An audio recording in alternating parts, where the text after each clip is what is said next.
Rohingya پر دہشتناک مظالم، ہزاروں کا قتل، جنسی زیادتی یا ان کا اپنی جانیں بچانے کے لیے بھاگنے پر مجبور ہونا۔ امریکی قانون سازوں کا کہنا ہے کہ اسے بند کیا جائے۔ مجھے یہ بتانے دیجیے کہ یہ میرے لیے کتنا تکلیف دہ ہے۔ اگر وہ کسی تیسری پارٹی کے مبصرین کو روہنگیا کی صورتحال جاننے کے لیے اس علاقے میں جانے نہیں دیتے تو ہم اس ملک کو امریکی پیسہ کیوں بھیج رہے ہیں؟ ڈربن نے روہنگیا پر مظالم کی مذمت کے لیے دوسرے سینیٹرز کے ساتھ مل کر امریکی سینٹ میں ایک قرارداد پیش کی ہے۔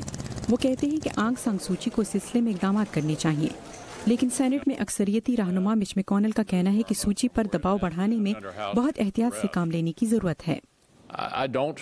میں اس پر دباؤ بڑھانے کے لیے کسی قرارداد کے حق میں نہیں۔ میرے خیال میں وہ میانمار میں موجود صورتحال کو تبدیل کرنے کے لیے ایک بڑی امید ہے۔ جہاں امریکی کانگریس ایک ایسے آپشن کی تلاش میں ہے جس سے میانمار کے جمہوری نظام کا تسلسل متاثر نہ ہو، اس کے سامنے میانمار کی حکومت پر پابندیاں عائد کرنے کے تمام آپشن کھلے ہیں۔ ہماری کانگریس کے ارکان کے ساتھ بات چیت بہت مفید رہی۔ ہم اور سینیٹرز، کانگریس اور انتظامیہ پر برمی حکومت کے کمانڈرز اور فوجی بزنسز پر پابندیاں عائد کرنے کے لیے زور دے رہے ہیں۔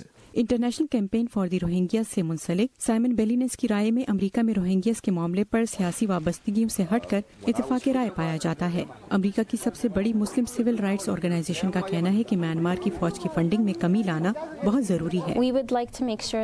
فوجی امداد نہ دینے کے ساتھ ساتھ ہمیں یہ بھی یقینی بنانا چاہیے کہ ان کے ساتھ کسی قسم کا مالی لین دین نہ ہو اور ان کی مصنوعات کو فروغ نہ دیا جائے۔ کونسل آن امریکن اسلامک ریلیشنز کے مطابق امریکہ کا اس وقت اندرونی ماحول بھی روہنگیا مسلمانوں کے ایشو پر بات چیت کے لیے سازگار نہیں۔ امریکی کانگریس میں انسانی حقوق کے لیے آواز اٹھانے والوں میں سے ایک کا کہنا ہے کہ ٹرمپ انتظامیہ صحیح سمت میں ہے۔